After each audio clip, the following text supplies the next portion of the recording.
লতা মঙ্গেশকর। লতা মঙ্গেশকর ছিলেন ভারতের একজন স্বনামধন্য গায়িকা। তিনি 1000-এরও বেশি ভারতীয় ছবিতে গান করেছেন এবং তার গাওয়া মোট গানের সংখ্যা 10,000-এরও বেশি। এছাড়া ভারতের 36টি আঞ্চলিক ভাষাতে ও বিদেশি ভাষায় গান গাওয়ার একমাত্র রেকর্ড তারই। তিনি 2022 সালের 6 ফেব্রুয়ারি মুম্বাইয়ে 92 বছর বয়সে মৃত্যুবরণ করেন।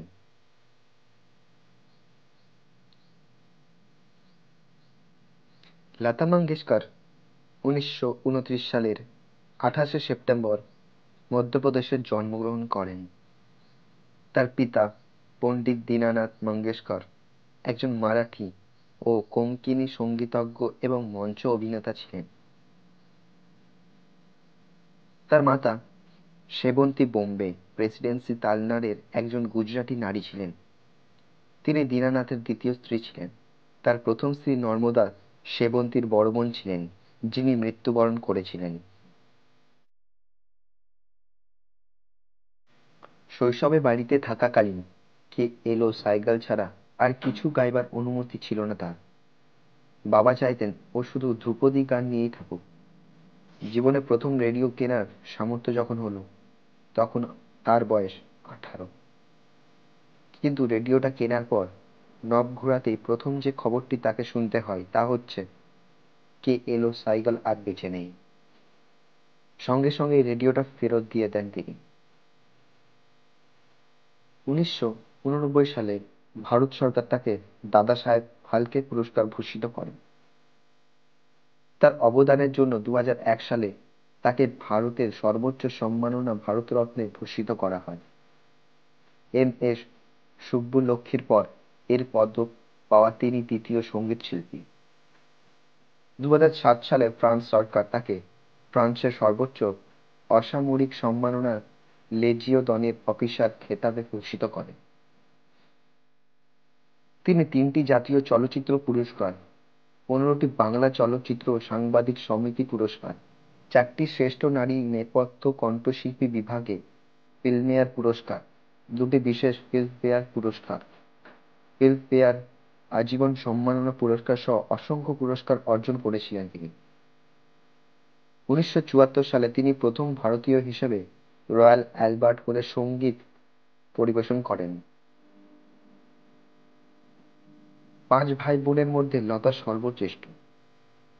তার বাকি ভাই বোনেরা হলেন আশা ভোসলে, উষা মঙ্গেশকর, মীনা মঙ্গেশকর ও হৃদয়নাথ মঙ্গেশকর। লতা মঙ্গেশকর তার কর্মজীবনে অসংখ্য পুরস্কার ও সম্মাননা অর্জন করেছেন। তিনি ভারতের সর্বোচ্চ অসামরিক সম্মাননা ভারতরত্ন 2001 সালে পেয়েছেন। দ্বিতীয় সর্বোচ্চ অসামরিক সম্মাননা পদ্মভূষণ 1999 সালে পেয়েছেন। তৃতীয় সর্বোচ্চ অসামরিক সম্মাননা পদ্মভূষণ 1969 সালে ভূষিত হয়েছেন। এই সঙ্গীত শিল্পীকে 2007 সালে ফ্রান্স সরকার তাদের সর্বোচ্চ অসামরিক সম্মাননা লেজিও দনরে অফিসার খেতাব প্রদান করেছে। এছাড়া তিনি দাদাসাহেব ফালকে পুরস্কার 1989 সালে পেয়েছেন, মহারাষ্ট্র ভূষণ পুরস্কার 1997 সালে, এনটিআর জাতীয় পুরস্কার 1999 সালে, জি সিনে আজীবন সম্মাননা পুরস্কার 1999 সালে, এএনআর জাতীয় পুরস্কার 1909 সালে।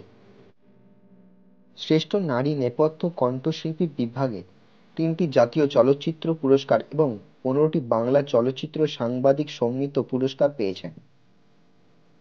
তিনি শ্রেষ্ঠ নারী নেপথ্য কণ্ঠশিল্পী বিভাগে 4টি ফিল্মফেয়ার পুরস্কার অর্জন করেছেন। তিনি 1969 সালে নতুন প্রতিভা বিকাশের লক্ষ্যে শ্রেষ্ঠ নারী নেপথ্য কণ্ঠশিল্পী বিভাগে ফিল্মফেয়ার পুরস্কার প্রত্যাখ্যান করেন।